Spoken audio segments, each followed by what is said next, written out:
She's great. Yeah, she's good. Who's going to tell us cool stuff about freshwater ecology?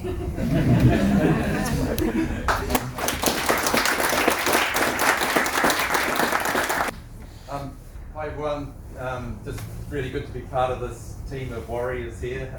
We've been fighting for a long time. I was here a couple of weeks ago at a panel discussion at the university, and we alongside Fonterra and a few others. So I feel much more comfortable with this team than that one. Okay, so I'm going to talk about freshwater management in New Zealand.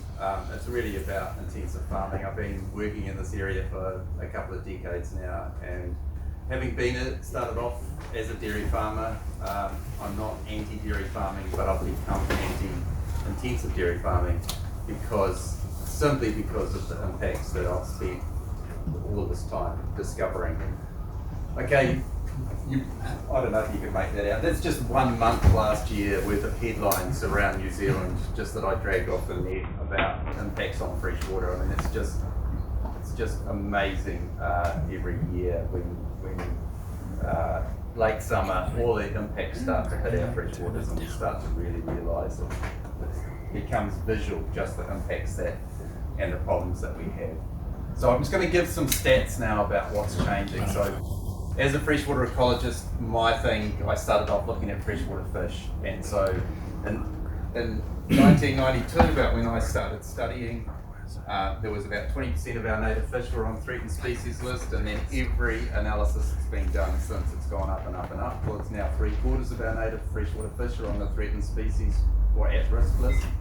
That's higher than any other country in the world that I can find by a long way. This index of biotic integrity here is about 30,000 sites worth of data, and this is just decadal changes from the 70s, 80s, 90s, 2000s. The decline means that if we keep declining at this rate, we won't have any native fish left by 2050. This is to me the strongest indicator I can think of just how bad our freshwaters are. When we look at our lakes, so officially 43% of our lakes have polluted. Well, that was in 2010, they'd be worse than that now. That means they've flipped, they've gone from one trophic state to another. But what these couple of graphs here are showing, this is our lakes, this is 2,200 lakes from around the world, so a bit of a global comparison here. So down where you want to be is down on the bottom left here. This is phosphorus plot against nitrogen. So we have some of the cleanest lakes in the world here, but we also have some of the dirtiest lakes in the world. And here's the countries, and here's our Waikato Lowland lakes and some of our other, like Lake Horowhenua here where I live, amongst the worst, most polluted lakes in the world. So we have the good, but we have the bad as well.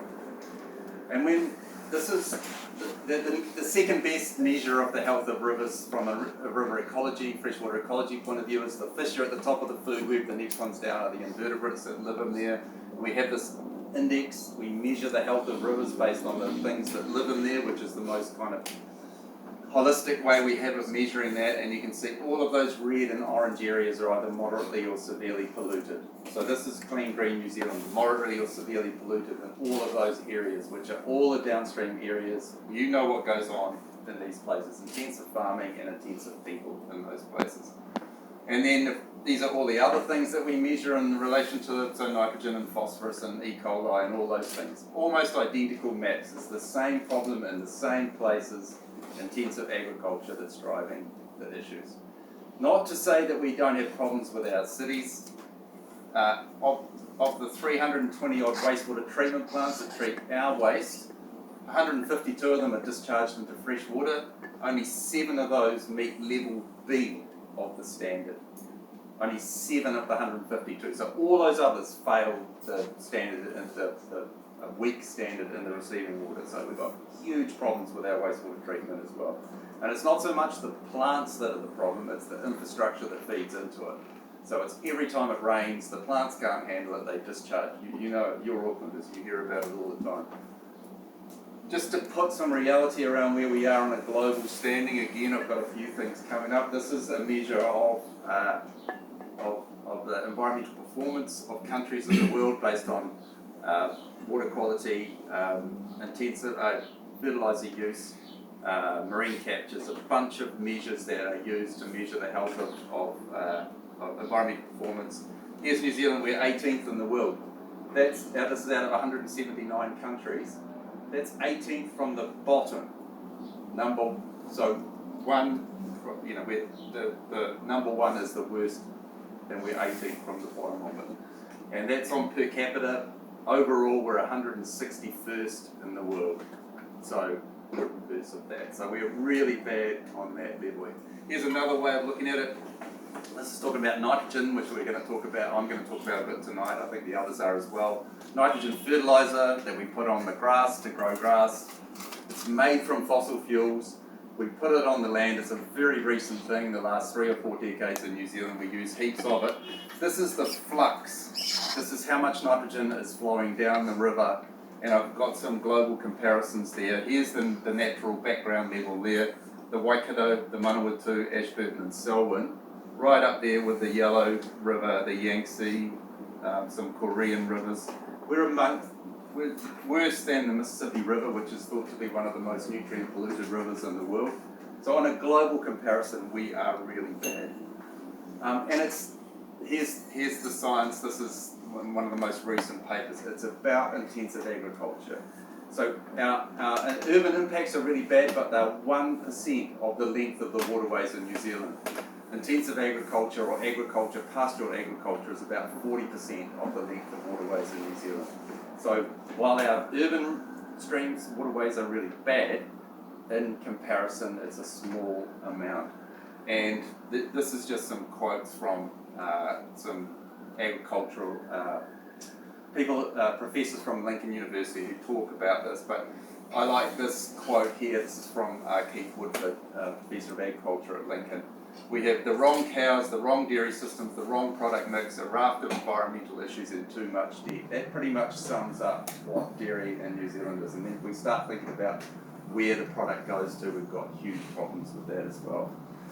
But what's been emerging recently is another looming issue from intensive agriculture. So I just want to show you here, hopefully this is going to work. Yeah. Watch the year there if you can see that ticking over. So on this map here, this is Canterbury. The orangey bits are dairy farms. They're consents for dairy farms. And 1990, when the Resource Management Act came in, I hope you can see that. It's like a cancer spreading. This is intensive agriculture. This is dry land, which was dry sheep and beef, mostly sheep and some cropping. And then this massive land use change with accompanying irrigation, which meant that all of the trees on the plains have been chopped down pretty much to put these big pivot irrigators in. More irrigation in Canterbury than the whole of the rest of New Zealand put together. Dramatic changes that have happened in that landscape. But one of the big scary things that happened, and this has come from research from around the world, is that nitrate in drinking water, it's not just causing ecosystem health problems, and it gets into the rivers, algae, and it's bad for the life, it gets into oceans and it causes problems, but it's also associated with colorectal cancer. So it turns out that from a big study in Denmark of millions of people and now in the States, we know that the level of nitrogen that's about 1/10 of our maximum allowable value is a significant increase in the risk of getting colorectal cancer. New Zealand has the highest rates of colorectal cancer of any country in the world, or the developed world that measures it, and the highest rates within New Zealand are in the intensively farmed parts of Canterbury and Southland. And so this is some of the work that I've been working on with Michael Baker lately. And so if you look at the sites that the council, 72% of the sites that the council measure there exceed this limit. That's the level at which you have a significant increase in the risk of getting colorectal cancer. Here's this animation going to happen again. You're going to see some red bars, 1971, 72, 73. Red bars are going to pop up when the council monitoring groundwater sites exceed. So you can see as fast as the dairy farming spread, the nitrogen levels almost immediately in the groundwater, which is where the drinking water comes from for all those people in Canterbury, suddenly started to exceed that limit. Really just gravel outwash plains from the Alps the nitrogen moves really quickly through from the cows into the water, and then you get the problems with cancer. So we took a bunch of samples down there. I'm going to use up all my time if I spend too much time on it, but just want to say that a huge proportion of the people down there are receiving drinking water at levels that will give them a 15% increase in the risk of getting colorectal cancer. Even in the city, which is the city's data set here, even in Christchurch City, which is world renowned for its beautiful clean water, a quarter or a third of the people are receiving dangerous levels of nitrate. And I just wanted to kind of touch on this. It also has huge health costs, of course. These are ongoing costs, not just people dying of cancer and getting sick, but health costs as well. I don't have, people can ask me for this details. We've got a paper going to be published soon that gives those numbers for New Zealand. There's a huge cost on an energy cost on making this stuff. There's impacts on the oceans, and also that nitrogen fertiliser means a massive increase in nitrous oxide, which is given off from that, which is a greenhouse gas 300 times more potent than carbon dioxide as a warming gas. And of course, the nitrate has impacts on the ocean as well. But we keep hearing, especially in this COVID time, even stronger, but it's the backbone of the economy. Well, we published a paper in 2015 that showed dairy in New Zealand, if it had to pay its environmental costs, would not even break even. We wouldn't be doing it. Here's another study. It's not me this time. This is Warren Parker from, he was at that stage head of Scion, which is our Crown research into forestry. He did this quick comparison. Roughly the same area of the Central Plateau. The values, the employment, the product, this bit down here is the the environmental impacts. But here's the bottom line. This is the important bit, the externalities. So talking about forestry versus dairy. I'm not promoting forestry, but it's just that's the comparison that he did. So for that same area of Central North Island, $31 million worth of externality. It was worth $31 million to the country in a year for that area of land. For dairy in that same area of land, minus $18 million. And that was when carbon was $7. This is 5 years ago when carbon was $7 a tonne. It's now 33 or something. So this goes to minus $28 million, and this one goes up probably to $35 or $40 million. So it's a completely fake idea that it's good for the economy. It's only good for the economy if you only measure one side of the balance sheet. You only measure what it brings in, you don't measure what it costs. And I'm probably good. Am I running out of time? Am I right? Just yell at me. I just wanted to say that we are currently paying farmers in Lake Rotorua, and we have paid in Lake Taupō a lot of money to not farm to protect those two lakes. So it works out, they need to get 100 tonnes less nitrogen into Lake Rotorua to save that lake from crashing. We, taxpayers, are paying $40 million to not have that happen. That works out to $400 per kilogram of nitrogen leached from that farming. So we're paying those farmers not to do it. If we pay that same rate that we're paying for those two lakes, if we did pay that just for Canterbury, that would come to $12 billion. We would have to pay Canterbury dairy farmers $12 billion if we were paying them the same rate. If we thought that Canterbury rivers and lakes were as important as Lake Rotorua and Lake Taupō. Or in other words, we are subsidising dairy to the tune of $12 billion a year in Canterbury. Other people other than farmers. Okay, so that's that price there. So if we did that, and when so for example, they worked out if they wanted to save Lake Te Waihoro, Lake Ellesmere, they did the sums, would cost $300 million worth of loss of revenue for dairy in Canterbury. Just only a small amount of farms that are in that catchment. So they decided that it was too expensive. Just to save that lake would cost $300 million, so they're not going to do it. In other words, they're subsidising those farms to the tune of $300 million. Okay, so I'll shut up. I've gone on too long, but hopefully we will have questions after, and if you've got any questions about that, or if you want any of the numbers, give me an email, Google me, and I can send the talk to you.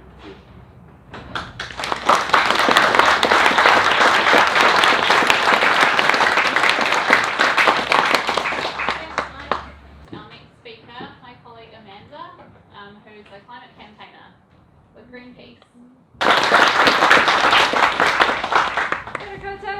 That's a really horrible colour in this slide. It's gross. Let's move on. Firstly, I just wanted to say I am the last minute stand-in for the actual expert within Greenpeace on this. Her name's Jen Tooth. She is doing farming up in Northland. She knows what she's talking about. I live just down the road in Auckland, but I'm going to do my best. I'm actually the climate and energy campaigner at Greenpeace, so what I work on is mostly to do with energy and fossil fuels. But as Mike already alluded to, that's kind of convenient because this is where fertilizer begins to start. So this is the Maui gas field off the coast of Taranaki. And basically synthetic nitrogen fertilizer is made using this stuff. It's made using fossil fuels. So in the very early decades of the 20th century, a couple of German chemists figured out how to take nitrogen from the atmosphere and turn it into a form that was solid that they could use instead of just floating around in the air around us. They were doing it because they were trying to figure out how to make explosives because there was a war coming up. But they also figured out that you could use this stuff to put on the land to fertilize the land, and as Mike alluded to grow a heck of a lot more grass than we can do through natural processes. So this is where fertilizer comes from. It's an incredibly industrial process. This is the Kapuni urea plant in Taranaki. It's owned by Balance, which is one of the big fertilizer companies in New Zealand. And basically, yeah, this is where they use the so-called Haber-Bosch process to take atmospheric nitrogen and turn it into the types of nitrogen urea and other types of nitrogen fertilizer that then get spread on the land. So there are two main fertilizer companies in New Zealand who are responsible for 98% of the fertilizer distribution that happens in this country. So that's pretty convenient. We know exactly who's responsible for this stuff. They are Ravensdown and Balance Agri-Nutrients.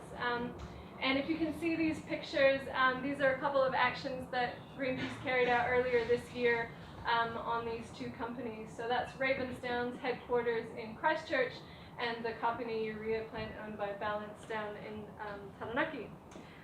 So both of these companies deploy an army of farm advisors who go out to the farms and advise farmers on how they should be managing their land.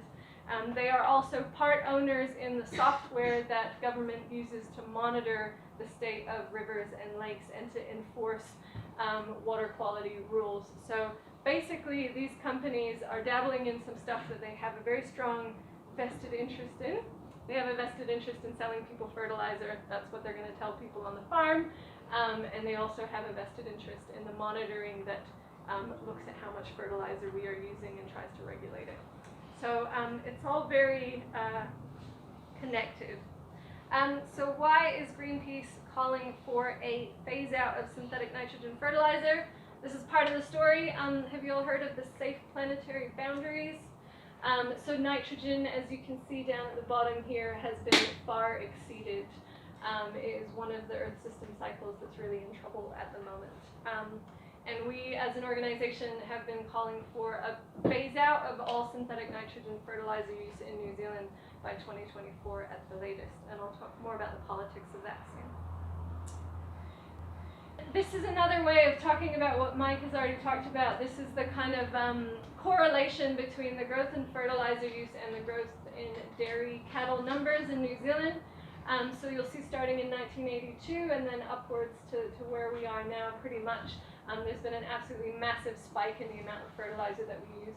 It's a nearly 7-fold spike, so I think the exact number is 675% increase since 1990. And that has facilitated the expansion of the dairy industry in particular, although nitrogen fertilizer is used in other industries as well. According to the OECD, New Zealand has the highest percentage increase in synthetic nitrogen fertilizer use out of all OECD countries since 1990. So yeah, there's a direct correlation between the high stocking rates and the fertilizer use, because it's allowed us to put more cows on the land, basically farming beyond the limits of the land.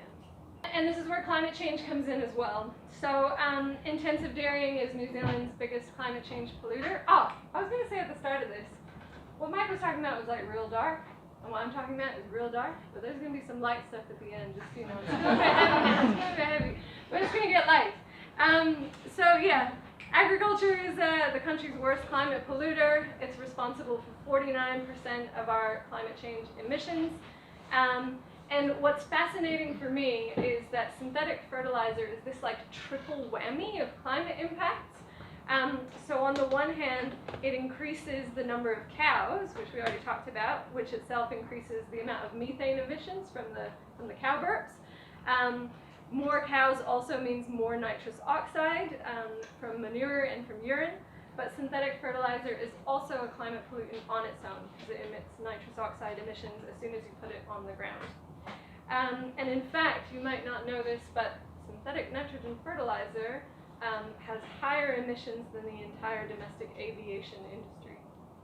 So maybe just let that sink in a little bit. I'm talking about these little pellets that get spread on the ground, and they are a worse climate criminal than the domestic aviation industry. And that's just what you apply to the land. That's not even taking into account the indirect effects through intensification of dairy, as we've already talked about.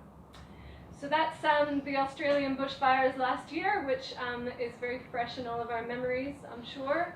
And this is a banner that we hung outside the Fertiliser Association building last week. That's me. So, yeah. Next up, as Mike has already talked about, we know that fertilizer is one of the biggest reasons that we have such that rivers are crashing in New Zealand. So I think Mike has talked through the stats in a lot of detail, but just to reiterate, this is the state of many rivers in New Zealand at the moment. This was in the summer. It's taken at the Waikirikiri, the Selwyn River, where we were reminding the Prime Minister that in 2017 she promised that she would be cleaning up rivers. And what we expect in terms of that commitment is a commitment to phase out synthetic nitrogen fertilizer. There's some sort of success stories that can be shared around this, and this is where it starts to get a little bit lighter. Nobody wanted to talk about fertilizer. Certainly politicians didn't want to talk about fertilizer at the start of this year. But a lot of people have been banging on about it for a long time. And just a few months ago, the government committed to introduce a cap on synthetic nitrogen fertilizer use in 2021. And I think it's really techie, right? Like synthetic nitrogen fertilizer, 3 words, like, and it's, and a cap, and it sounds a bit complicated, but you can't overstate how important this piece of regulation is. I don't know if you're familiar with the newsroom journalist Mark Dolder. He does a lot of great climate reporting. See some nods. He has called this cap one of the most impactful pieces of climate legislation in New Zealand. In fact, the most impactful climate legislation in New Zealand, even though it wasn't actually a piece of climate legislation. It was a piece of freshwater legislation. I think it's also worth pointing out that this would never have happened if it wasn't for the advocacy that many groups around the country have been doing on this issue and on the issue of freshwater pollution for a really long time. To date, the government has tried to regulate nitrate at the point of pollution. So your farmers are polluting the rivers, and then they measure it at the bottom and they go, oh, who's responsible for this? But instead, what we're talking about here is regulating it at the point of application. So you're not allowed to apply a certain amount of fertilizer anymore. There's a limit to how much you can apply now. And that's just vastly less complicated than trying to measure it at the end and figure out who's responsible and then implement sanctions and so on. And this only happened because of activism and advocacy. So massive thank you to anyone who has signed a petition or written a letter to their MP or shared something on social media even, because government doesn't want to do this stuff and we have to force their hand. Having said all that, the cap is still too high, and we need to phase this stuff out altogether. So there's heaps of work still to do, and I'll talk shortly about what the political parties' positions are on this issue. In fact, I'll talk about it now. The only political party that has so far committed to phase out synthetic nitrogen fertilizer to zero is the Maori Party. The Green Party has made a commitment to gradually phase it down, but they haven't said that they will phase it out completely, and it's quite a slow phase down. The Labour Party hasn't talked about it beyond those regulations that they already implemented, and the National Party has famously said that the freshwater rules will be gone by lunchtime. So that's where we're at politically. So there's quite a lot of work still to do to push our politicians to get more serious about this. But there's a foot in the door now that that cap exists, and there's plenty of, we've got something that we can start to wedge that door open with. Now comes the positive, hopeful part of this presentation, and I think Shane's going to go into all this stuff in more detail. So if we phase out synthetic nitrogen fertilizer, if we change this whole industrial method of growing food, what do we replace it with? And the beautiful answer is that we've only been doing this industrial form of farming for like 100 years, quite a short period of time. And in New Zealand, like I said in the dates there, we've only been using synthetic nitrogen fertilizer really in a big way since the 90s. So people have been farming in harmony with the land for millennia, and regenerative farming in particular is a pretty awesome way of managing the land that can stop some of these problems, but also reverse some of the damage. Oh, thanks for listening.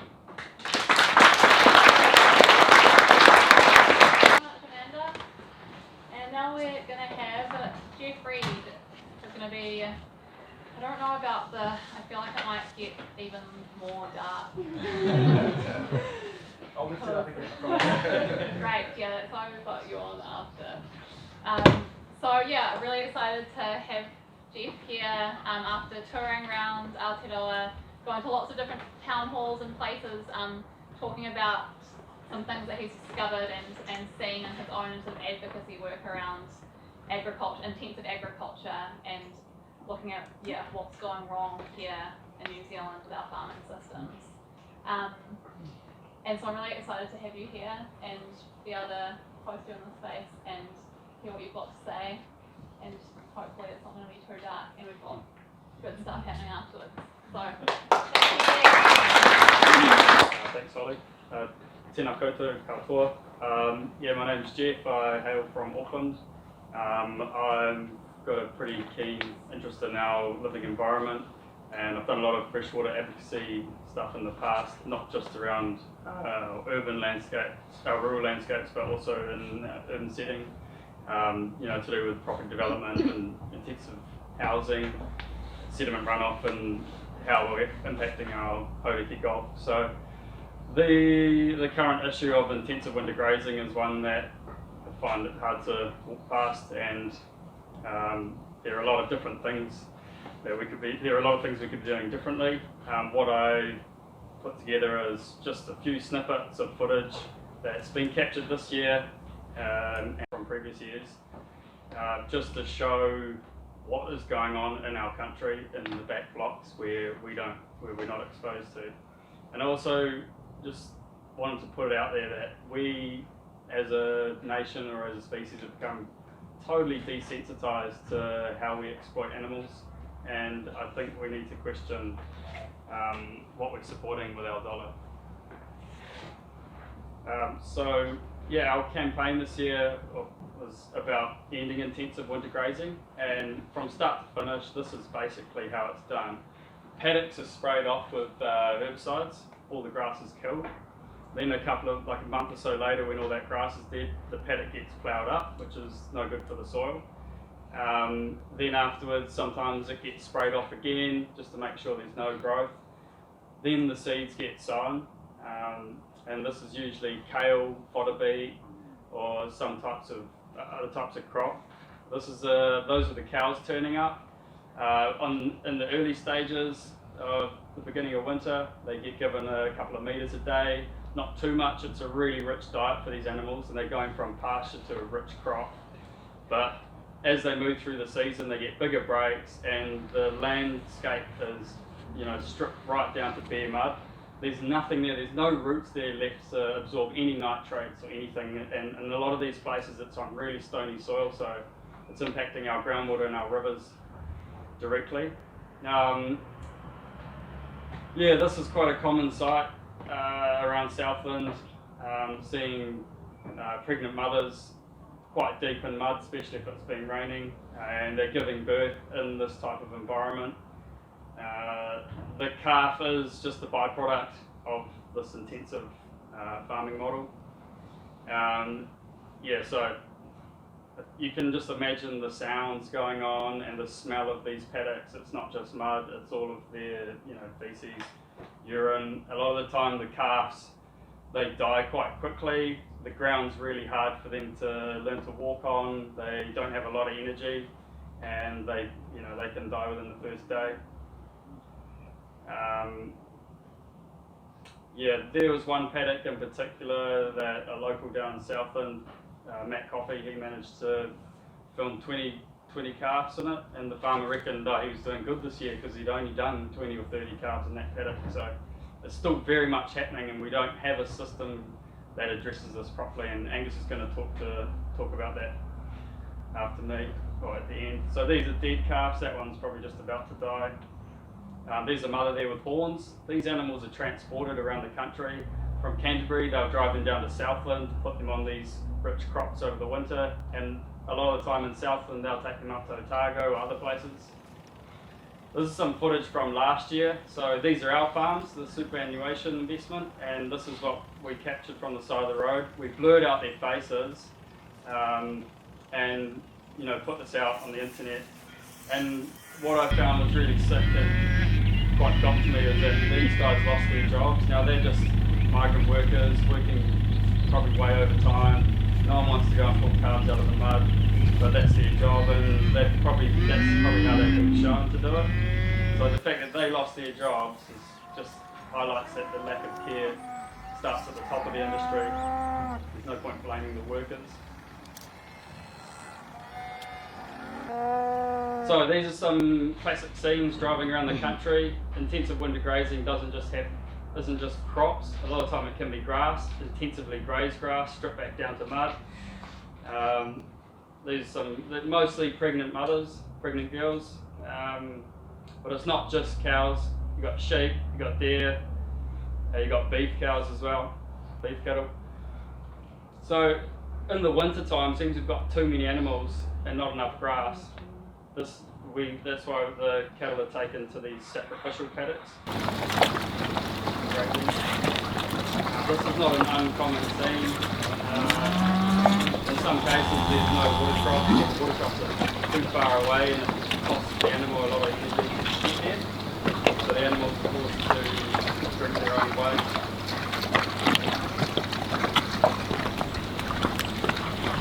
Someone's going to eat that cow, whatever that cow is living on.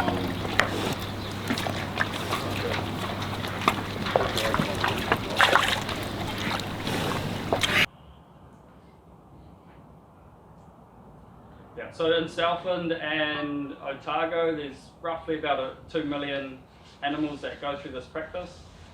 This mud is up in Makarora, which is a river flying into Lake Wanaka as you go over Haas Pass. This is part of a lot of this footage is Southland, but it's not all Southland. There's farms like this on the west coast, Canterbury. Canterbury, you don't have the mud, but you have the stones, and it raises the issue of animal welfare. They have to walk around on these boulders. This is the southern arm of the the Rangitata. You can see it's been irrigated away, there's no water flowing, and you've just got miles and miles and miles of intensive winter grazing. That farm before was Hines. And one of the hardest things to do is portray the sheer scale of what we're doing out there. You don't have, every 5 minutes or so driving, you'll see in the wintertime a paddock like this. This is up in, again, Mount Aspiring National Park in the background in the Makarora Valley. And all of this pollution is going into Lake Wanaka. we'll never get it out. You know, it's sediment, sits at the bottom of a lake, it's loaded full of phosphorus, it's a fertiliser, and it's stuck there. This is in the Waituna catchment. Us taxpayers have pumped 10 or so million into cleaning up that part of the country, and we've still got such intensive land use. That just shows the waterway that the farmers utilising, the cattle are in. This is up in Paradise, out the back of Glenorchy. Beautiful part of the country. All this pollution is going into the world famous Lake Wakatipu in Queenstown. This is a farm you might have seen online in the Cardrona Valley. So all of our tourists or holiday makers are driving past these scenes. This flows into the Cardrona River, which goes into the Clutha, which goes into Lake Tungsten. And this is only 80 beef cows, you know, like, it seems like with just such a small game, we're doing so much damage, and also it's damage to the animals, it's harmful to the animals.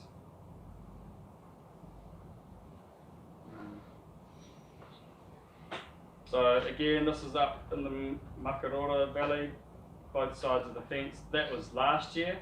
The cows you saw before was this year. This is one of the farms that we publicised and tried to get the council to take action on, and there's virtually been no change. Now this is a farm in Southland on the Oriti River, which is a beautiful river. It hasn't quite started tumbling like the other ones, but it's on its way out. This is a 1,500 cow winter grazing lot, and this is after a little bit of rain. So when these cows are taken away, it continues to rain, and for the 3 or so months that this landscape's now bare, the mud still washes into our streams and goes directly into our rivers. You can see the baleage wrap, the big hay bales, and then down here you can see the circular bits in the mud. So as they graze through the paddocks, the cattle are fed straw sometimes to verify, change up their diet. But a lot of the time the workers will cut the baleage off and leave the bottom underneath the straw for it to get pugged into the mud. Cattle eat it, it washes all over the show. Southland, you don't have to drive far until you start seeing baleage wrap tangled up in our rivers. There's longline fishermen putting comments on Facebook that 200 miles offshore they're pulling up baleage wrap on their hooks, they're sick of it. This is the Matoda River. It's a world famous fly fishing destination, and this is in the upper part of the catchment. It's absolutely trashed each time it rains. There'd only been about 5 or 6 mil, and this is the sediment and farm runoff that's going into this river. This was shot, I believe, in Otago in the Catlins just a couple of weeks ago. This is a paddock that's being used to winter over some sheep, so for everyone's land. And this is what happens with a little bit of rainfall. You've just got this thick, silted up mud flowing into a stream, and that was going directly into a bit of native forest.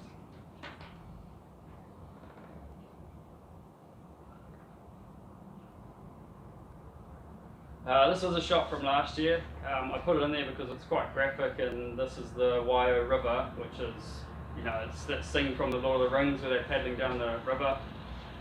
If you follow up, it goes up to Lake Tiano, which is not that far away, but this winter grazing lot here was an organic farm, for organic milk, and after a bit of rain, that's what's happening.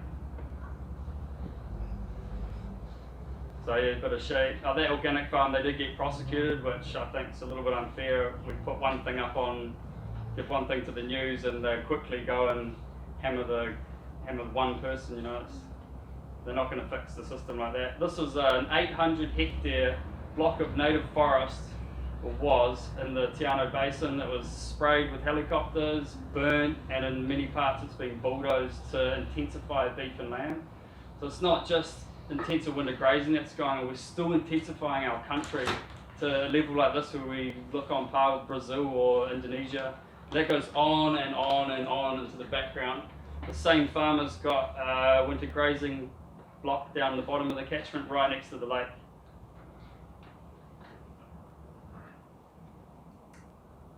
I just a guess there'd probably be about 2,000 cows using that one. And then, so that's our tourist buses when they were coming over here on the way to Milford Sound. These are the types of scenes that we've got on display for the rest of the world. Here's a beautiful part of the country. It's in central Otago. It's called the Taieri Scroll Plains. This is the Taieri River. It's the natural way that the river moves. This is right on the top of the catchment. But you can see these intensive winter grazing paddocks slowly encroaching in on this river. The whole river's grazed by for sheep and beef and a little bit of deer. Parts of it are grazed by a councillor. And this is not very far, a couple of kilometres down from that scroll plain. The water's been sucked out of it for centre pivot irrigation. There's an intensive winter grazing on the left-hand side. There's a paddock there. And then this is the type of runoff of pollution that's ending up in this upper part of the river. Recently, David Parker came out and said that the kelp forest at 10 metres deep has 50% less light than further down the coast because of sediment coming off this landscape, you know, from intensive winter grazing, and it's affecting the cray fisheries down in Otago. This is just a little bit of a positive thing. There are some things being done. There's quite the movement out there to plant a better crop that's, you know, got 5+ species, and farmers are, you know, not grazing it right back down to bare mud. It's a transition. I'm not sure if it's the ideal solution for our nation, but that's just some things that are going on. Now, these are all of our farms. These are Palmu farms, Landcorp. This is a deer farm. There were dozens of dead deer in most of the paddocks. This is fodder beet that they've been eating. They think that this is okay, that you get dead animals. Here they are drinking that's the water that they've been given to drink. There's a dead animal in the foreground. Yeah, and these are your farms. These are all of our farms. This is what the government thinks okay. Landcorp ought to be a leader in this field. They should be showing the way. Here's some runoff going into a wetland, which is going into the Mararoa River. We were maybe 6 hours after the downpour, and this type of mud's still coming off. This is a farm shot on the west coast near Westport. Again, this is Landcorp, Palmu, these are our farms. And for a little bit of meat or flesh, this is what we're doing to our landscapes. These are waterways that run most of the year round. These are streams, and they haven't even fenced them off, it's just grazed all the way through. We put it to Landcorp, do you want us to publicise this footage, or do you want to commit to an exit strategy on intensive winter grazing? They've had their own people do the modelling to prove that it's actually more profitable to leave intensive winter grazing behind. You don't have the fertiliser, you don't have a whole lot of inputs, you have less animals, you might not make as much milk, but you still make more of a profit. And this is his sort of response to. We're not prepared to fully eliminate intensive winter grazing because that is part of New Zealand pastoral systems, the ability to control the amount of food animals get. So anyway, we've got a petition. It'd be great for you guys to share it around. So, last couple of slides. We've got a ministry, primary industries. I say ministry for protecting industries, and ministry for the environment, which seems it's ministry for exploiting the environment. And it doesn't matter what government gets in, these systems are set up, the regional councils are there, they virtually do what they like, and yeah, something needs to change. Angus is going to talk about that later on. So it's very appropriate that we're going to now hand over to Shane Ward, who is a regenerative agriculture advisor and have just returned back to our shores after being overseas for a while. So give a big round of applause to Shane. Thanks very much. So I'm Shane Ward, that's me. I'm the founder of Action Ecology, and I advise people on regenerative land use and sustainable food systems. This is the kind of stuff that I get excited about: design, soil, water, restoration, and also talking to nice people like you about it. I'm here tonight to talk about regenerative agriculture. So hopefully there's some good news in this that you can walk away from. But before we get into all that, it's probably worth just taking a moment to reflect on a couple of really important things. Looking back, we need to really understand that despite all of our accomplishments as a species, we owe our existence to a thin layer of topsoil and the fact that it rains. Looking forwards, we have to remember that without a permanent agriculture, there can be no permanent civilization. So where that leaves us now is that we have a lot of problems, which I'm sure you're all aware of. And a great many of them are either created by or exacerbated by agriculture.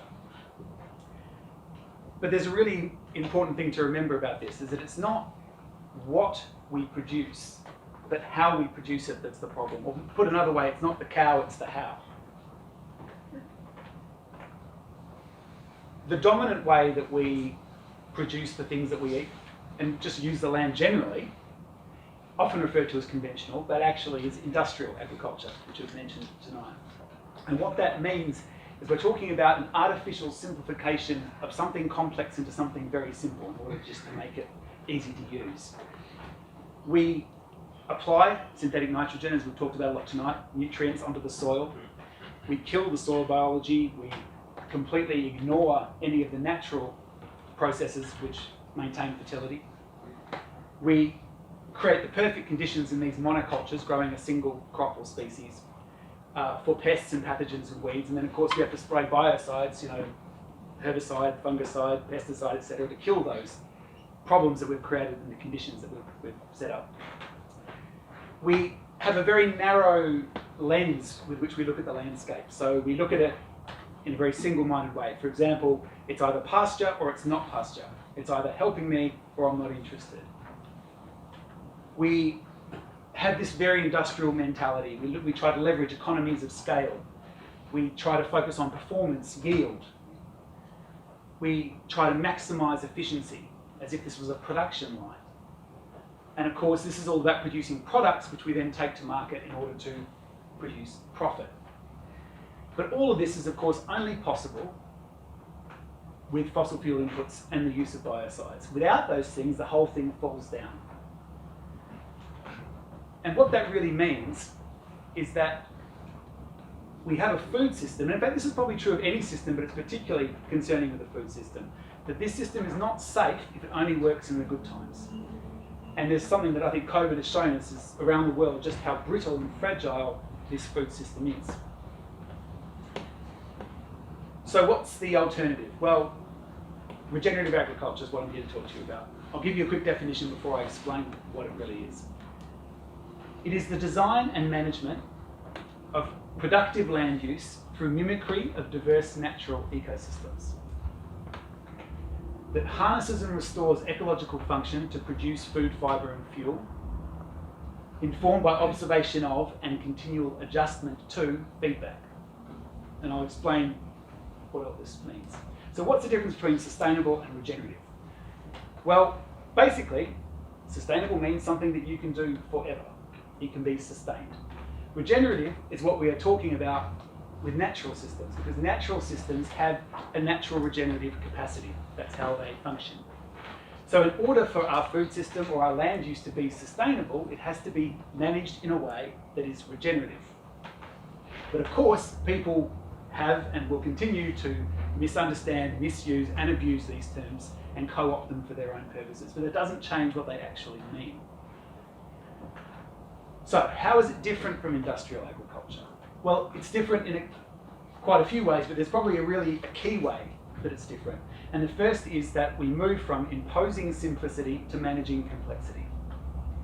What does that mean? Well, we deal in closed loop systems. That's what we're striving towards, just like natural systems. This is not a linear production line. Waste is a human invention. In natural systems, we don't have waste. Everything, the output of one thing is the input to another. And that's what we strive for when we design and manage these systems ourselves. We embrace complexity. Rather than try to artificially simplify things, we embrace just what's there and try to work with it. Systems thinking is really important. We try to acknowledge and connect everything, all these connections which are actually there. Again, this is about not ignoring reality, it's about embracing it. It's also about, instead of imposing a simplified industrial pattern onto the landscape, we try to look to nature to learn what works. We've got 3.5 billion plus years of R&D that nature's been doing. We should be looking out there. It's what biomimicry is. It's trying to understand what has nature done, how has nature solved these problems in the past, and what can we learn from that. So how does it work? The key thing about regenerative agriculture is to understand that it is not about processes. And that's one thing that's really different from, say, organic or biodynamic approaches, which are great. But this is not about what techniques you do. This is about, I suppose, your mindset, the approach that you're taking to how you manage the land, like I've just talked about, and also about outcomes, the goal for what you're doing. So it's knowledge, not process-based. And that's a big shift from industrial agriculture, where, for example, someone could give you a recipe of do this, spray this, apply this, plough this, etc., and you follow the sequence. This is about understanding the system that you're in and understanding how the natural things in it interact and how you can work with those. It's about integrating things. It's about maximising diversity, because it's through diversity that we have resilience in our landscapes. There's also, of course, the ability to get multiple yields, and that can mean you get multiple profit lines from various things that you're producing. You're connecting elements. We're also, fundamentally to all of this, is about looking after the soil. The soil is a living ecosystem. It is not just something which keeps plants upright. It is not just a sponge for nutrients. It's a living thing in and of itself. So we do not till.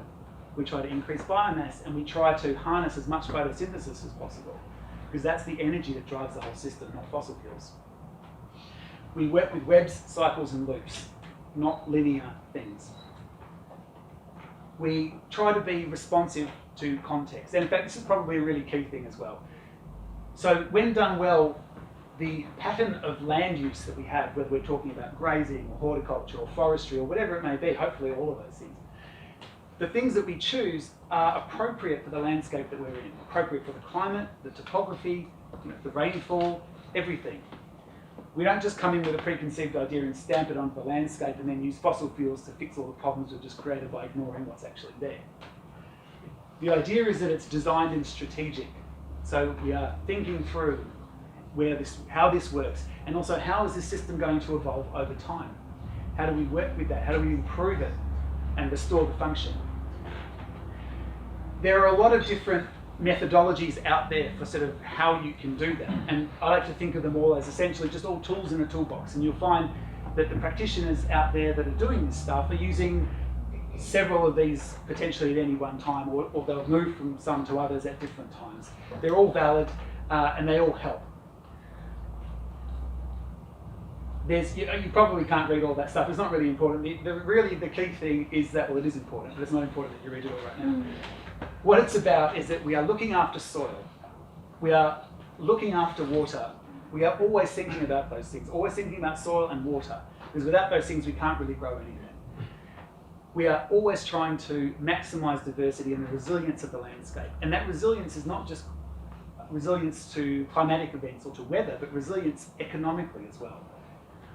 We are always trying to achieve the highest health and standard of welfare for the landscape that we're working with. So that includes, of course, the animals, but also the plants and everything else. We want healthy living ecosystems because they're the ones that look after us if we're managing that land. Probably the most important thing is that at the end of all this, all these potential benefits that we can get is that we can achieve higher production of human nutrition per square metre than any other system on Earth. And you'll see in a second, well, hopefully it's clear why, but if not, we'll get to it in a second.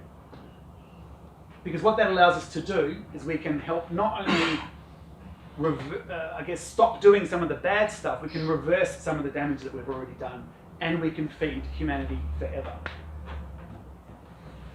An example of this, one of my favourite examples of a really evolved system is in Wisconsin in the United States. So this is Mark Shepard, and he's been running this system now for 30 plus years. And what he has done is he's taken 110 acres of former maize, so monoculture corn, and converted it to a highly diverse, integrated, perennial, silvo-arable pasture system with multiple income streams. He uses oak savanna as his ecological model, and he has trees, shrubs, vines, canes, herbaceous plants, animals, all integrated into a system. The livestock are managed in conjunction with the plants to mutual benefit. So for example, the trees get the benefit of weed control and fertilisation from the grazing animals, and the animals get shade and shelter and food from the trees, and so on and so forth. It's entirely solar and wind powered, this farm, and the equipment is run only using locally produced biofuels that are not taken from the human food chain. By stacking the production on top of each other, having a tall tree producing, say, chestnuts with apples underneath it, raspberries underneath that, cut flowers and herbaceous crops underneath that, in an alley of asparagus with 5 different types of animals. You stack all that function. There's no way a monocultural system, no matter what yield it claims to get, can compete against something like this. And you can do it forever. There are also lots of great examples in New Zealand of farmers who are doing this stuff, and many more every week who are getting, I guess, on their own journey towards this stuff. So please go out, find out who these people are and support them, because they are really trying to do the best that they can. So I'll just leave you on a parting thought. We do not inherit the earth from our ancestors, we borrow it from our children. Thank you.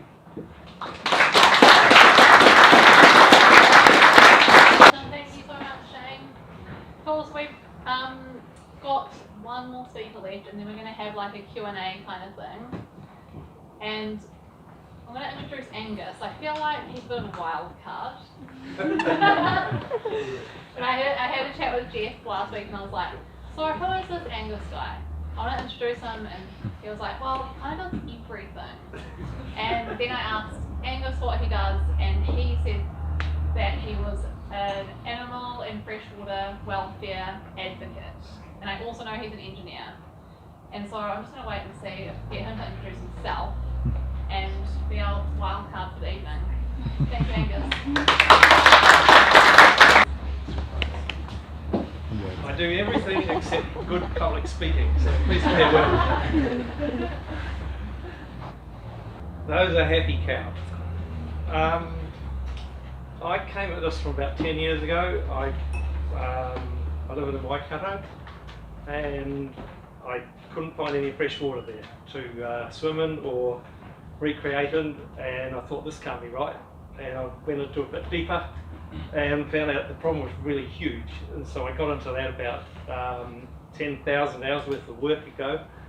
And last 2 years ago, teamed up with a guy down south that we worked with, Matt Coffey, and Geoff, to do an intensive winter grazing campaign. I quite enjoy campaigning, and we got into it because you just can't walk past it once you see it. And we found that the guys down there really hadn't probably looked at it through our eyes in years. It just crept up on them. It got bigger and bigger and uglier, and they just turned a blind eye. And we decided not to. So here we are. I'm going to talk about regulatory failure mostly, which sounds like a boring topic, and my slides aren't very exciting. So you're going to have to fill in the gaps by thinking.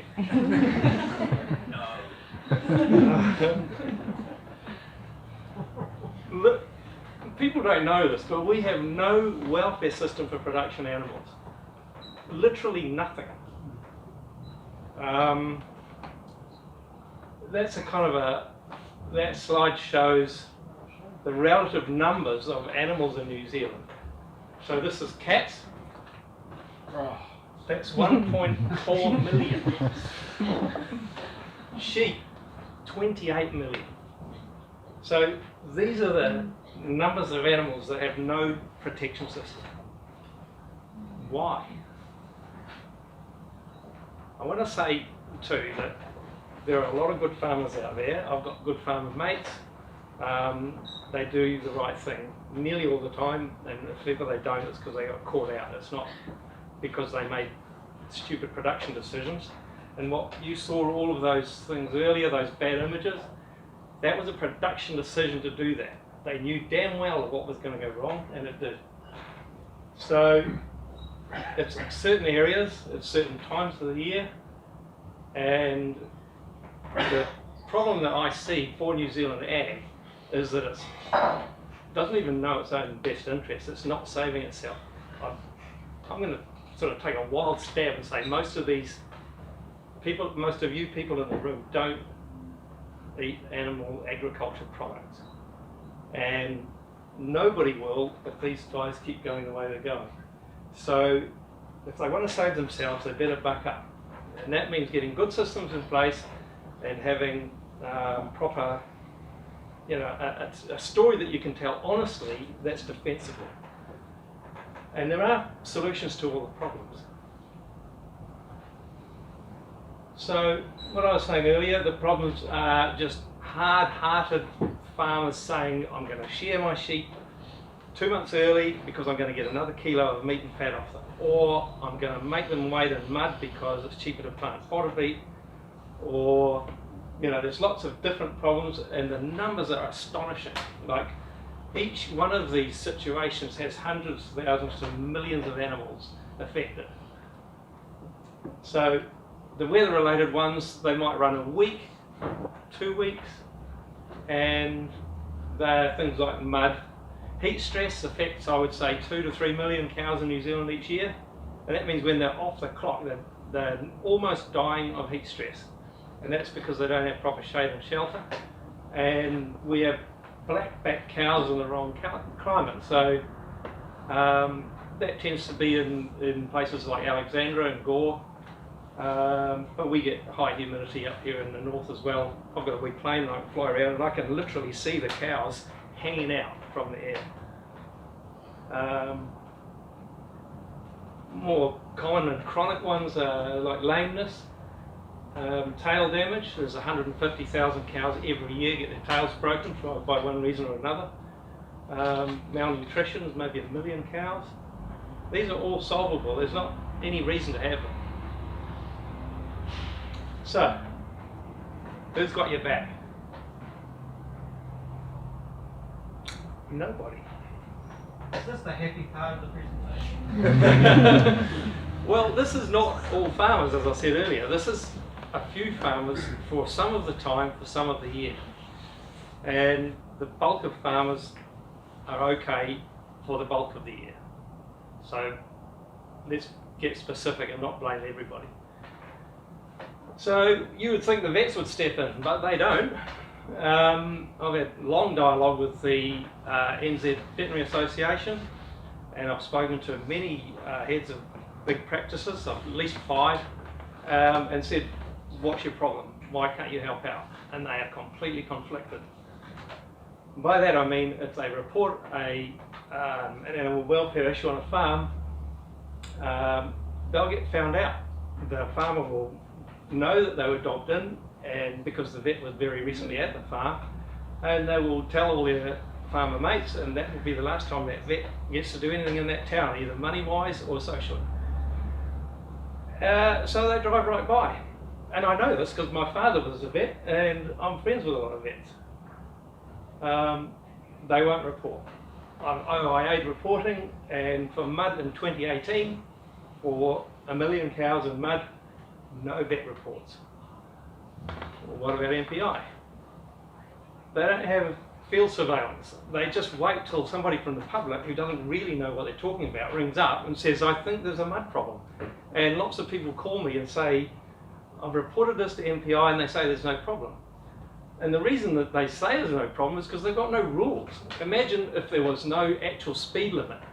So when you reported that you thought someone was speeding, and the cops went out and actually saw them speeding, and they said, doesn't matter, the speed limit's 500 k's an hour, so we can't do anything. So MPI deliberately has no workable rules, because I've been on them for 3 years to get them, and I just get the brush off. So they hide.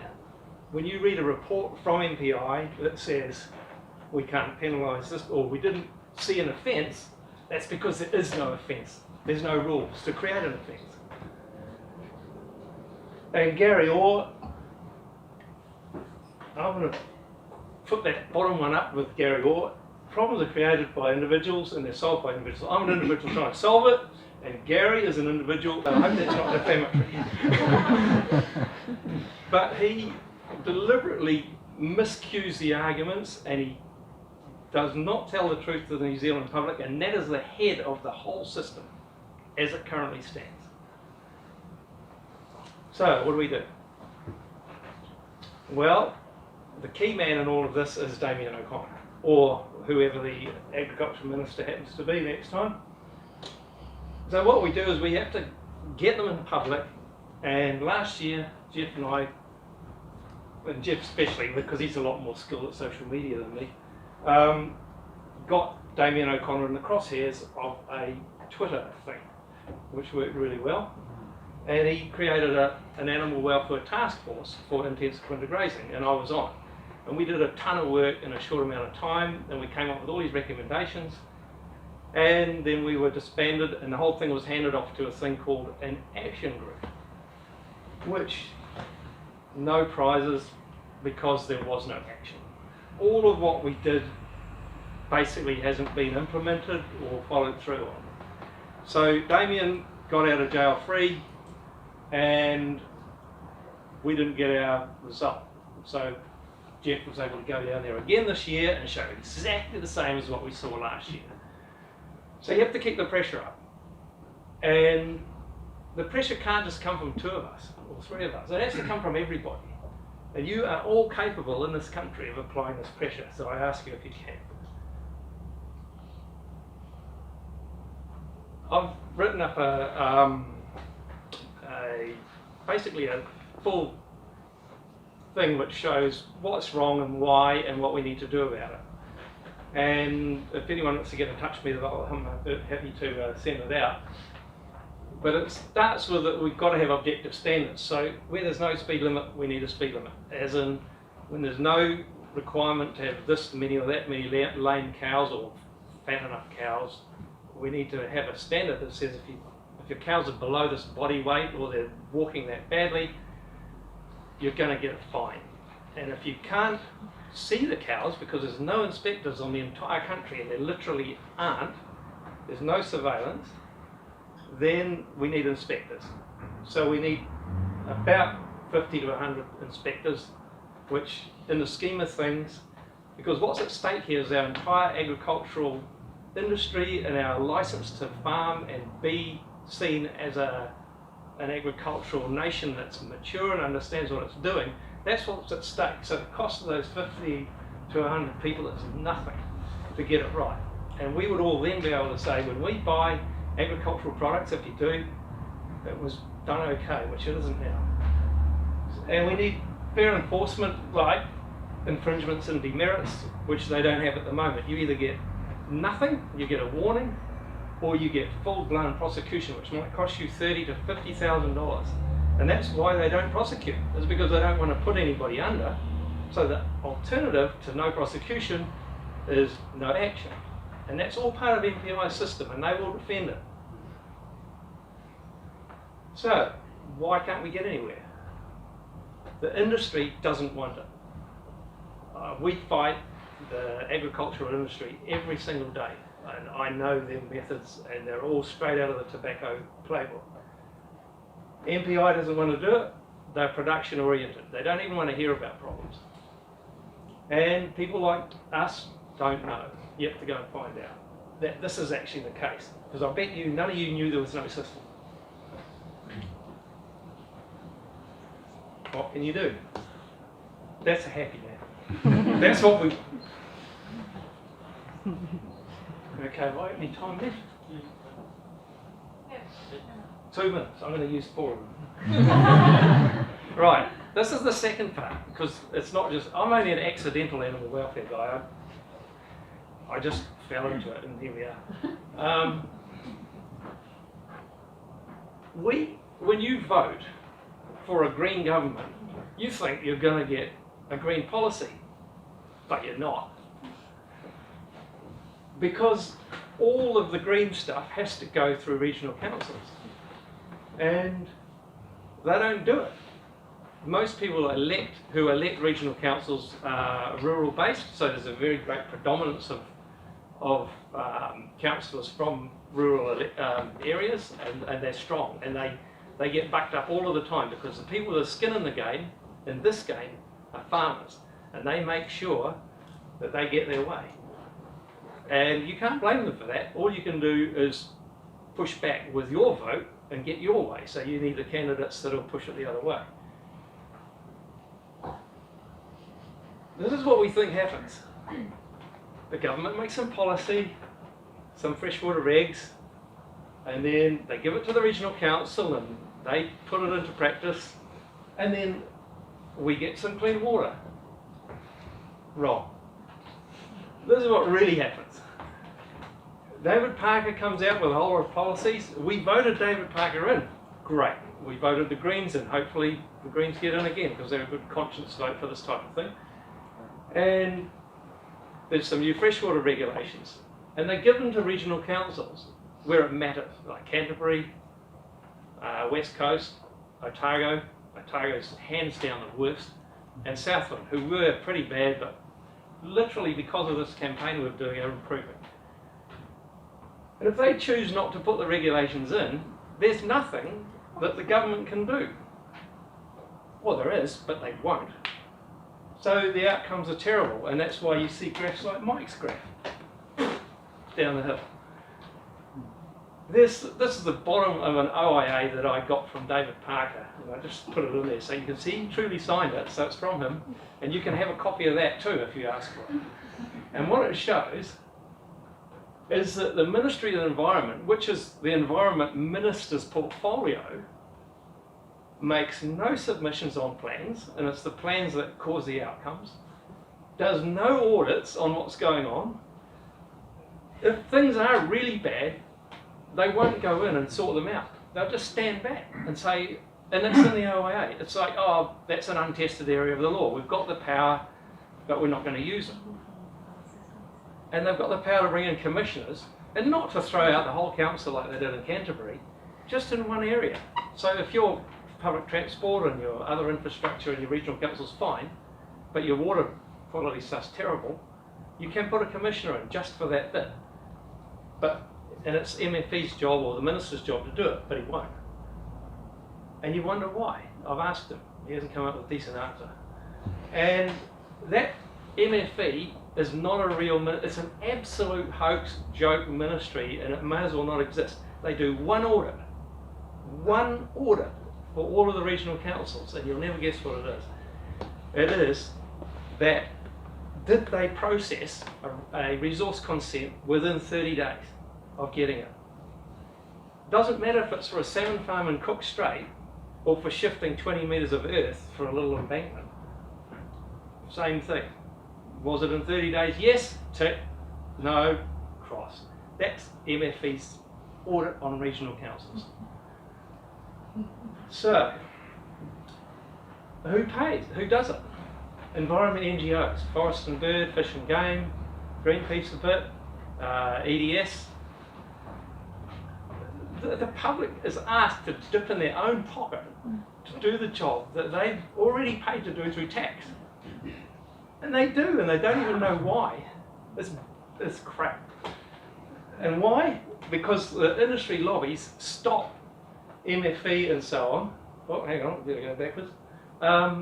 From doing their job. Is every time that MFE looks like they're wavering and going along the way that we will here would want to see it, MPI, who kind of pulls their puppet strings, steps in and backs them up. And it's interference from that portfolio to this one that stops it. I'm an engineer. I like finding out how things work, and it took forever, but now I know, and here we are. So, what do? It's the same sort of thing for the animal welfare. We have to get up to the minister and make them do their job, which is to make a regulator out of MFE. Now you know this, you've got no excuses not to tell everybody else. It does not work, and we want to see it work, so spread the word. And if you're a member of an NGO like Forest and Bird or Fish and Game, ask them in their comms to spread this word as well. Get the word out there, because it's only by public information that we get anywhere on it. And if you want to write directly, or even better as Geoff found, Twitter directly on the minister, get stuck in, because that's how you get the action. They hate bad publicity, they're always sniffing the wind to see which way the wind's blowing.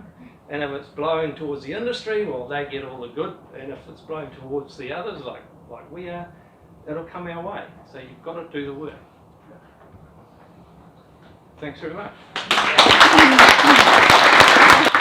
so much, Angus. It feels like from hearing like all the stuff that I've been hearing tonight, what I'm finding is really cool and inspiring is that people care about something, they've discovered something they're really passionate about, or an issue that they're upset about, and they've gone out there and actually like done something, and that's literally why they're here tonight, is because they got really involved and came to speak to you all. So yeah, that's really inspiring, and I just want to do a round of applause for all of our speakers.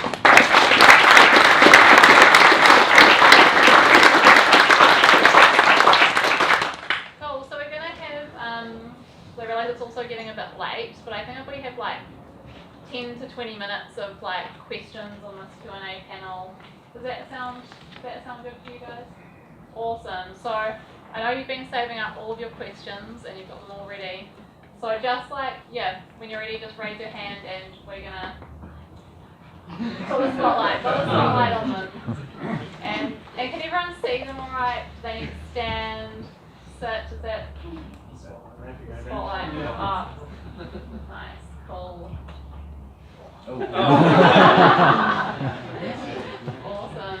So yeah, go for it. Have we got any questions for our speakers? Yeah, go for it. Kia ora mai tātou, he huhu mai nei a te pōnei. Ki te tuatai, ki te manawheno o Tamaki, ngā te whātua o rake, tēnā koe. Ki te waitapu o te moana, waitamata, tēnā koe. E mihi ana ki te rangatira, hea mai. Hariko ana tanaka ki te whakarongo ki tō korero a te pōnei. Tēnā hira te kaupapa, e te toko ana tō kaupapa nei. So Mike and your friends, really good to hear you speak tonight. And I support your kaupapa. I'm a farmer. And I live and breathe in this environment, day in, day out. And what you've shown here tonight, as a farmer, it's totally unacceptable. I can feel your pain when you can't go and swim down at Takapuna Beach when you've had 5 mils of rain and you're swimming with effluent. That must hurt you. But imagine what it must feel like as a farmer that nurtures our animals, nurtures our whenua, to get to see those sort of images. We don't want that. It makes us feel bad. We need to change things, and this is my word to you, Geoff, is that if we want to create intergenerational, sustainable, environmental change, we have to start with our rangatahi, our young people, and we have to inspire them. The more we smack each other, if you smack your child often enough, what do? They get used to being smacked. They become recalcitrant. And this is where the debate at the moment is leading in this country. We actually need to sit down together, because we are the problem. I put my hand up, I accept that. I'm an intergenerational farmer. And I'll just give, if I may, just a little bit of background to some of the things you've been talking about. I could see the degradation to my river, the Waikato River. I love whitebaiting, eeling, flounder, fishing, surfing, the whole lot. So I tried to change things. And the majority of farmers around the country are trying to change things. Voluntarily, without regulation. We're on a path, we're not there by any means. But my challenge to you is to inspire the young people to want to do science. Because that's where it's going to come. But at the moment, who in their right mind leaving school be associated with a poisonous thing like agriculture, the way that it's been portrayed here? I'm not saying that it's wrong. It's night and day, you can see it. But my challenge to you, let's change this narrative. Let's get something so that people can actually build upon hope and change.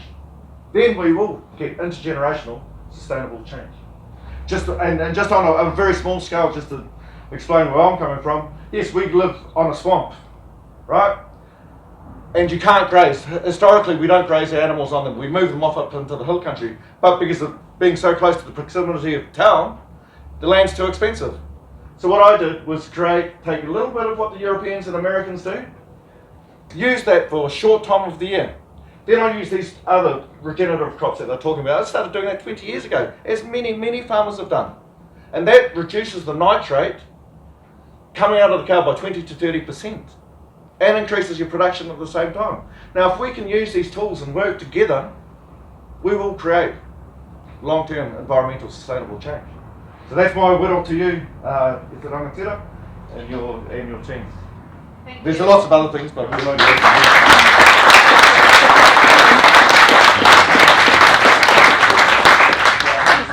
Just a quick response is it's not, I see the farmers as being the meat in the sandwich here. When we talk about the industry, we're not talking about the farmers, we're talking about the agriculture industry, the fertiliser companies, the Fonterra that have invested so much in drying capacity, they have to keep that volume up. They've spent so much on it, they cannot let go of that without having all of the stainless steel worthless.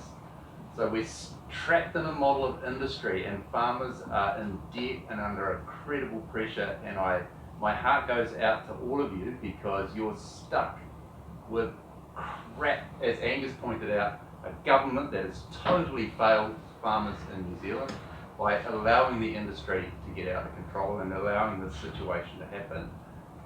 And so what will change and want young people to get onto the land is the sort of farming systems that Shane's talking about.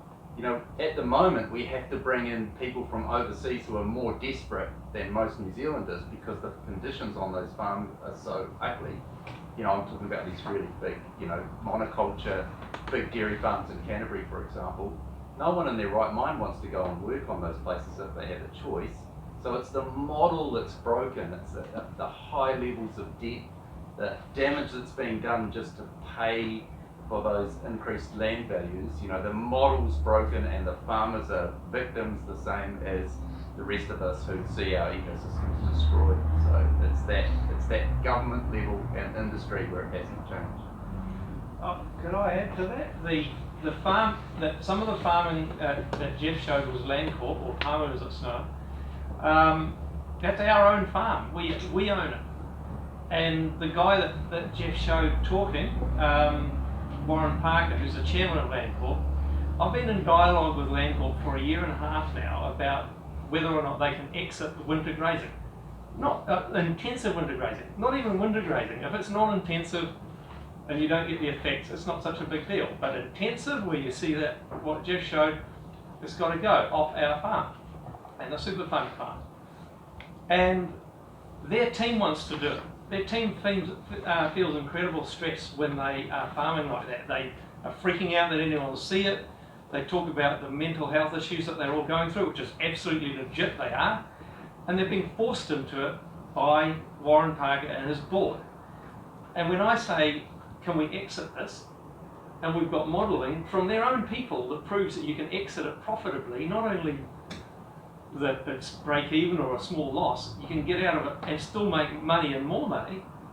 Warren Parker, who's a total dinosaur, won't. And it's a personal thing for him. He will not be told what to do. And so it's not just that it's all logical and theoretical. It's really down and dirty personal to some of these people who should know better and should be doing what we want, not what they personally want. And so there's more to it than just this logic and so on. But I would say another thing, you know, and I work with farmers like yourself to help advise them, guide them through that process when they want to improve the way that they're doing things. They want to try and increase their profitability and reduce their impacts. And a lot of times, you know, they do it not because someone's told them that what they're doing is bad. It's because they, from their own set of values, realise that there's things that could be better, or what they've been doing doesn't gel with where they're at. And that is happening more and more over the last year and a half in New Zealand. The movement has really grown, and a lot of them are still probably shy about coming forwards and saying what they're doing, afraid they're going to be judged by their community or more widely by the industry, afraid of making a mistake. But it is happening, and it's really important that it's happening, because again, this is not about being against farmers or saying, oh, farmers are the problem.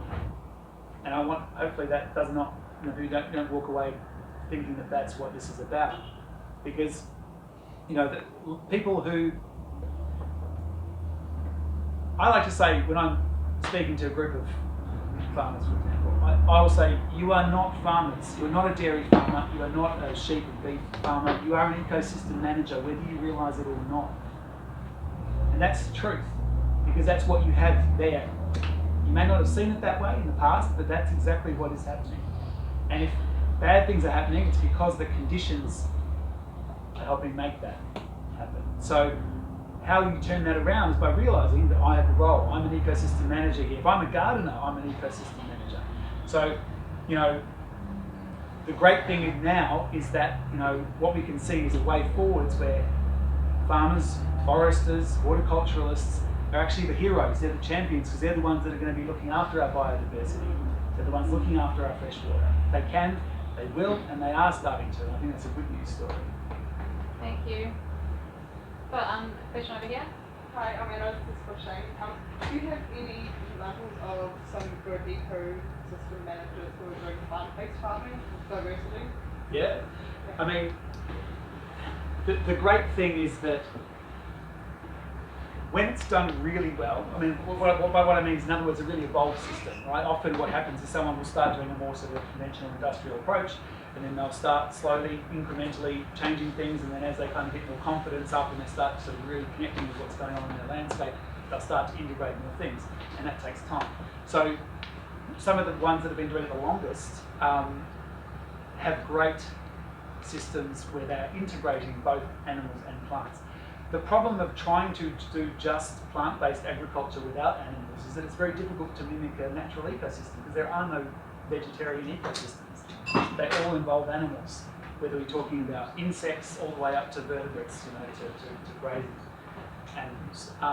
So the trick really is how do you integrate that in a way that's functional, but then also, you know, you're not sort of trying to change night and day overnight. You're not trying to just immediately day one leap into doing something completely different, and you lose the farm kind of thing.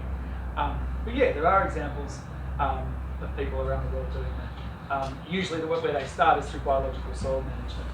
Instead of straight horticulture, they'll start with that, and they'll start to maybe move into agroforestry, and that's probably the best example straight off would be sort of agroforestry systems. And then when they get more advanced, they start introducing animals into that as well. Over there. With the chart you had, and it was kind of came from the cost of protecting Lake Rotorua and the cost of protecting Lake Taupo. How much does a litre of milk cost? Oh, the thing to think about though is that most of our milk doesn't go to milk. Most of our milk production goes to milk powder, and you know, like 95% if you look at the environmental cost of producing a litre of milk, whatever they do with it, how much does it cost? Using the same kind of I'm trying to relate that kilograms of nitrogen. Well, it kind of depends, because I'm doing exactly that at the moment with water footprinting a production of milk in Canterbury. Right. So a kilogram of milk solids is about, and this is the biggest footprint by far is not the irrigation water and the rainwater, it's that how much water do you need to dilute that back to a safe standard. So to make that safe for ecosystem health and for colorectal cancer, you're talking about 80,000 litres of water for 1 kilogram of milk solids. If you ask the industry, it's about 100 litres. They say 1,000 litres per fat, protein-corrected fat milk. They've got this code, but basically it's equivalent to about 1/10 of a kilogram of milk solids. So about 80,000 litres, and the industry says 1,000 litres. And hopefully I'll have that published soon and we can talk about that. But that's the worst situation in Canterbury, where the nitrate's going straight through into the groundwater basically with no attenuation. In other parts of New Zealand, like say for instance the Waikato, where the soil can attenuate quite a bit of that nitrogen before so it doesn't end up in the waterway, it won't be anywhere near as bad as that, but it's still a huge cost. So so much of what we're talking about is farming in the wrong place with the wrong animals. Yeah. And most of that's recent. Like traditionally, the farmers were in the right places with the right animals, and then this great big dairy boom came on and it changed all that. But to put Mike's numbers for Canterbury, I work closely with Mike on waterfront project, and say for the land farms in Canterbury, the solution to pollution is dilution. So it's like, how much water do you need to dilute the pollution? And in Canterbury, you need the equivalent of the height of a 7-story building worth of water every year to dilute the pollution. But what's actually there is just under the height of your knee. So the difference is the problem. So first question over there. Hi, so we're talking about like farming, so it's to produce meat and it's to produce milk. So we're saying we are producing on an industrial scale and it's too much. But at the end of the day, this is produced for people, so I guess there is a demand. So I know for the milk is a bit special because it goes away and we are like exporting. So my point is, it's produced for people because there is a demand. So isn't it time also to say to people, because even if we go to regenerative, are we going to produce meat as much as we are having every single day in supermarket? Liters of milk, kilos of meat, that's every single day replaced in supermarket. So we will never like produce as much even in regenerative, and what's the point? So isn't it time to say to people, like, you need to cut down into your consumption as well? Because I'm not a vegan, so, but I like eat mostly vegan because I know it's better for my health, and I see Dr. My job is here to tell us it's better. But maybe it's, I found like we don't say enough to people that they need to also cut down on this demand, because like it's putting so much pressure on our land. So I just say like I think it's not talked enough as well. We need to take responsibility for what we're doing, I guess. I've got to start by saying, yeah, I agree. I mean, it's true. We do need to reduce demand in a lot of ways. I mean, meat is a particularly good example. I mean, but also there's so much wastage in the food system. I mean, it is ridiculous. Some estimates up to 40% of the food produced around the world is wasted, while billions of people go hungry. So it's a food distribution problem, not a production problem. But at the end of the day, what it boils down to is really, the only food system and the only agriculture that we can have over the long term is one that operates within ecological limits. Not because we like it or because we think it's cool or trendy or we think it's nice and green. It's just that's just the hard limits of the planet we live on. There are limits, and we've been acting for the last 250 years a bit like we don't have any limits because we've had this one-off inheritance of fossil fuels, and that's allowed us to do all this stuff.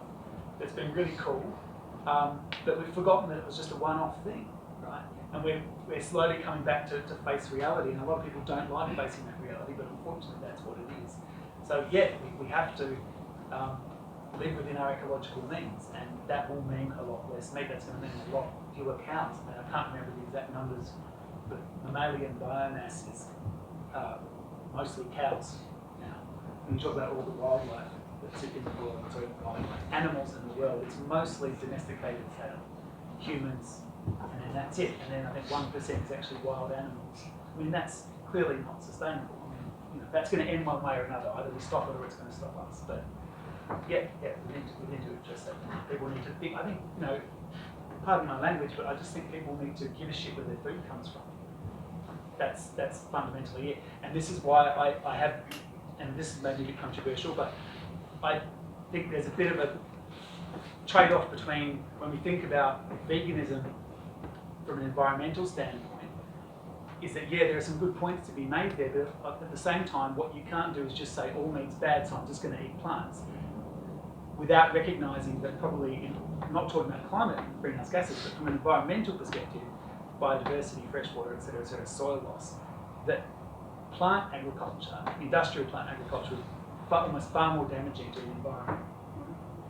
So, not talking about greenhouse gases, but everything else. If you want to talk about the loss of topsoil, which is, we've only got about, well, the FAO said we've got less than 60 years left with agriculture, their current practices, the loss of fresh water, the loss of biodiversity. This is all from plant agriculture, largely. So not all, it's majorly from plant agriculture. So, we just need to care about where our food comes from. If we think about how it's produced, then we start making sensible decisions and we can improve all the outcomes.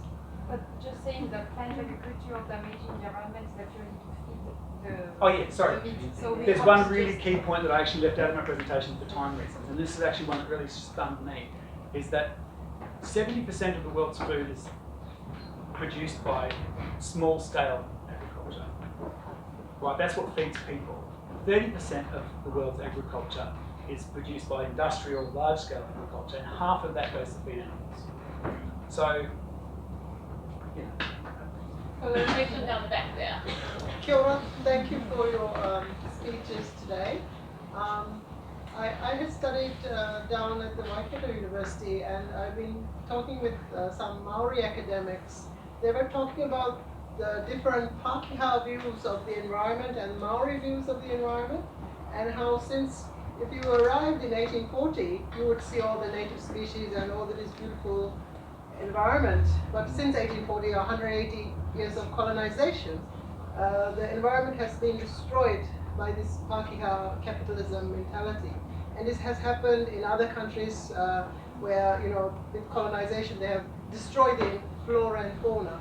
And do you think it's time that the Pākehā take responsibility of their destruction of the environment and we decolonize farming so that that we can have this freshwater species and all the not have feces on the farms?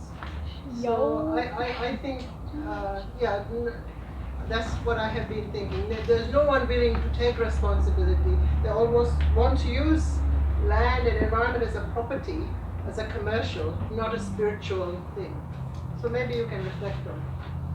What I've observed is that within large tribes, because I've tried to work in with the iwi wherever possible, and there's always an economic development unit within the tribe and a kaitiaki unit, and they don't really communicate from what I can see. So some of the worst outcomes, like cutting down a big forest near Talbot, are from Maori agriculture, and some of the best are from the kaitiaki people. So I don't think it's at all possible to generalise, and I don't think that saying that one group's got a monopoly over the improvement over another is even faintly useful. Yeah, I think I'd like to make a point there though, Angus, was that under the treaty settlement process, Ngāi Tahu were made to set up Ngāi Tahu corporate.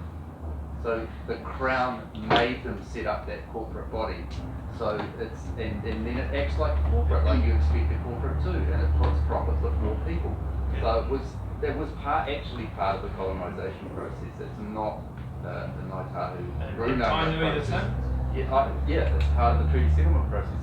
I mean, all I want to say is that, and I've been a witness on the recent Y2358 water ownership Waitangi Tribunal claim, is that my evidence as a witness was how under Article 2 of the treaty, the Crown agreed to protect freshwater, and the Crown, we don't just have a white government in New Zealand, and so I'm saying the Crown has utterly failed in their agreed job to protect freshwater in New Zealand. They have utterly failed in every way.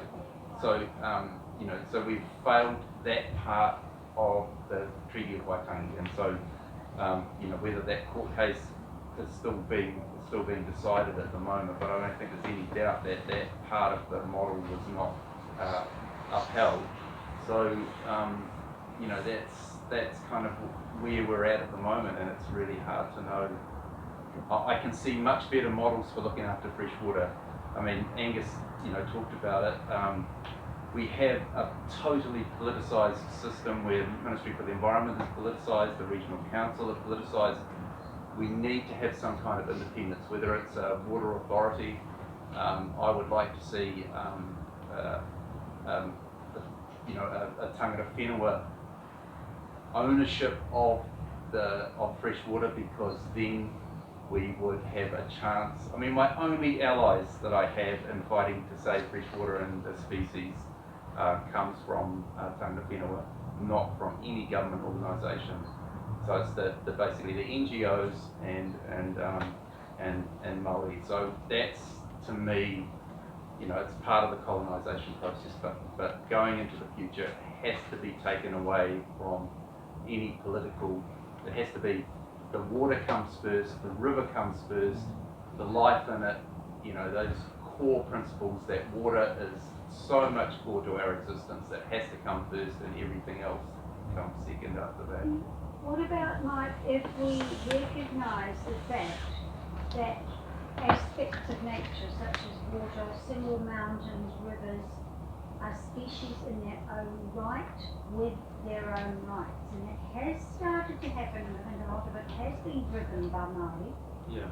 Because until we treat them as entities that are worthy, we're going to rape them to death.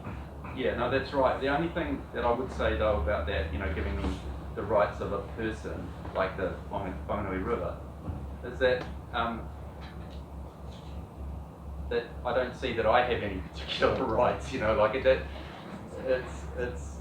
sounds fantastic, but whether it counts for anything, and under the system that we have at the moment, is very debatable. I totally agree that it's important, but the way we have it at the moment, for example, the Manawatu Estuary is a World Heritage Site. Try going, that has no influence on council at all when it comes to decision making or anything like that. So under the current system, that gives it no extra weight, is all I'm trying to say. Can I just add to that point? I think one of the things that we haven't talked about today, which we absolutely should have, is the whole agricultural system in New Zealand is built on land theft. It's built off the back of colonization, and these are all symptoms of the same problem, right? Like the same mindset that thinks it's okay to exploit animals the way that Geoff's footage showed that we do in this country is the same mindset that thinks it's okay to colonize and exploit people. And the mindset that thinks it's okay to pollute rivers and to destroy the climate is the same mindset that thinks it's okay to just take over someone else's land and come in and say it's mine and I'm dominating this for my own personal gain, So you're absolutely right, like this whole system that we have of industrialized agriculture is rooted in colonization and a very Western and quite, modern mindset. And what we're talking about with regenerative farming is, going back to a form of farming that has sustained human civilizations for millennia compared to the system we have now that's only been around, like Shane was saying, since fossil fuels kind of started to be dug out of the ground. And it's important to remember that so many of the staple food crops that we use now that we think are normal around the world are food crops that have been fostered by indigenous communities, particularly in the Americas. So a lot of this is completely a change of mindset about humanity's relationship with natural systems that I think Western cultures have completely lost sight of over the last few centuries. But this isn't a problem that you fix with technology, it's a problem that you fix with an alternative worldview, and that worldview already exists among us, it's just not the mainstream worldview in Western culture at the moment. Well, we've got time, I think, for one more question. Two more questions, I can see two hands raised. Could I just quickly add one addendum to that, which is just that the biggest challenge that's faced often by farmers that are transitioning to regenerative practices is not technical, it's psychological. It's the shift in mindset. I remember there's an Australian farmer, David Marsh, who said the hardest paddock he ever had to change in his operation was the one between his ears. And that once he did that, the rest made sense and it was fairly straightforward. But it's that conceptual shift that's really hard. It's just changing the relationship with the land. And what's great from what I've been learning about the Māori worldview is that it's very closely aligned. So it's not a huge jump for some people. But yeah, this Western approach has walked it. Cool. And also just remember that if you've got questions and we haven't had time to answer them all, then feel free to just come up and talk to us at the end. But yeah, I think because it's nearly 9, we'll just take 2 more questions. So just saw behind you. Yeah, you there.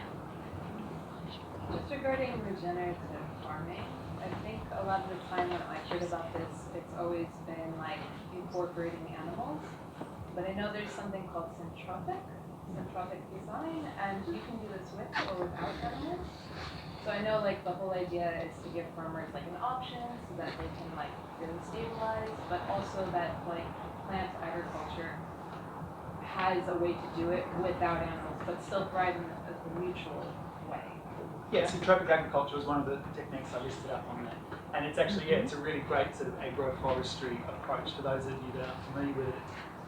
It's a form of agroforestry where you are growing a mixture of trees and shrubs and different plant crops together in a way that sort of mimics ecological succession, the procedure of nature regenerating itself.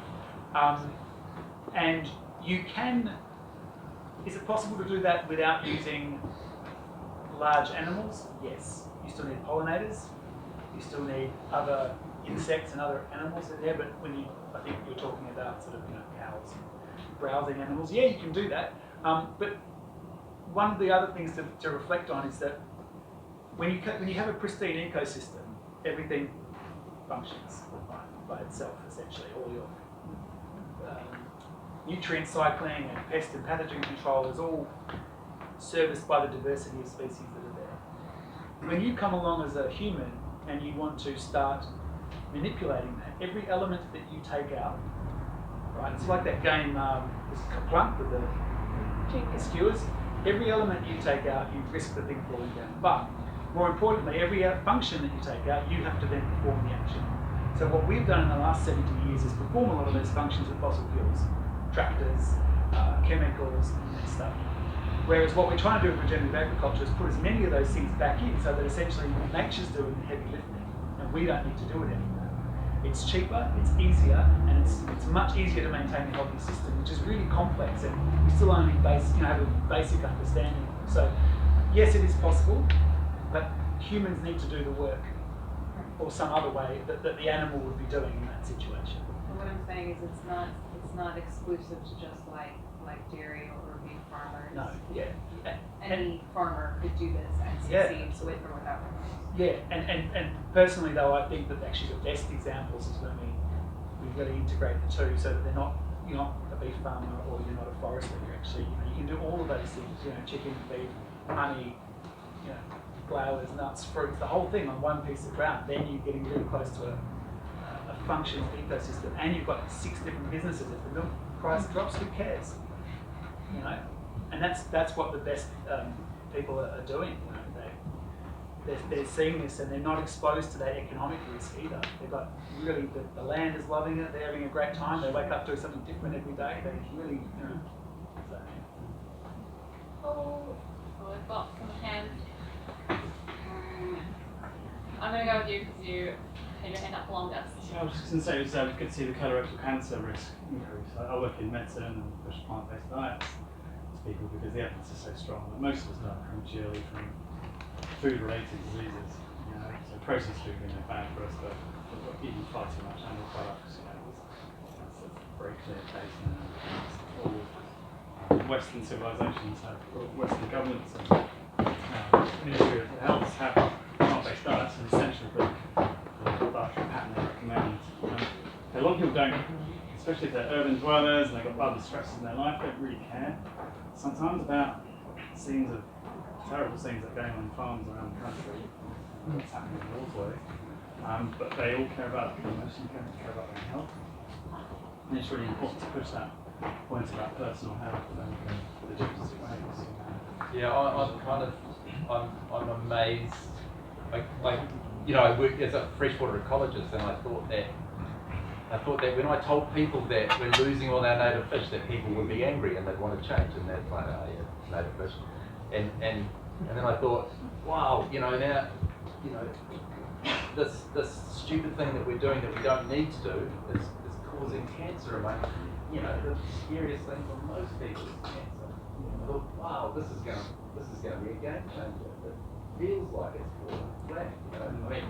We're working with, I'm with a team, from Otago School of Medicine, and we've got a couple of papers in the press. John Drew. So with Michael Baker and I can't remember his name, forgotten his name, from Auckland University. we've got a paper that's going through peer review at the moment, and it's showing that nitrate in drinking water is the third highest associated with colorectal cancer in New Zealand. So there's two things above it, but nitrate in drinking water is the third. So it's I mean it's I guess the messages, and it's like across all of these things, is we've talked about the winter grazing, greenhouse gas emissions, human health impacts, animal welfare. They're all things that we could pick off individually, and this is the way it seems to be, because you have a government for this, a department for this, and a department for that, is that people will look at them in silos and isolation all the time. And if we look across how many things that we could fix by, say, halving the number of cows in the country, and not replacing them with something else, but just how we could have all of these gains from human health to greenhouse gas emissions, whereas all the government seems to think about is, we've got this, this magic, we'll feed the cows, I don't know, seaweed, and that will fix the problem. Or we will use genetic, modification to reduce methane emissions. We keep looking in silos all the time, whereas the best solutions are the ones that go cut right across all of these things, and we have all of these gains. And of course it's not just colorectal cancer; it's other cancers associated with that, and all the impacts that happen from climate change as well. So I think it's really important to think about all the multiple gains, just really hard under our current system to get that to happen. Awesome. Hey, we're gonna wrap up now, everyone. But if you've got some questions that didn't get answered, please feel free. We'll be around for the next 20 minutes or so. Quarter of an hour packing up and stuff. So just come and talk to us. Oh, Geoff. Yeah, I just want to say a huge thank you for everyone who's come out. It's quite a few hours and some pretty intensive stuff to put ourselves through and to try and grasp. Change doesn't just happen overnight. We need to be having these hard discussions with people in our communities, and the land stewards, and there's so much good work being done in the country. We just need to remember that it's not all doom and gloom, but we definitely need to have these discussions, put pressure on the political leaders to come up with a better system. Otherwise, we're kind of doomed. Thank you.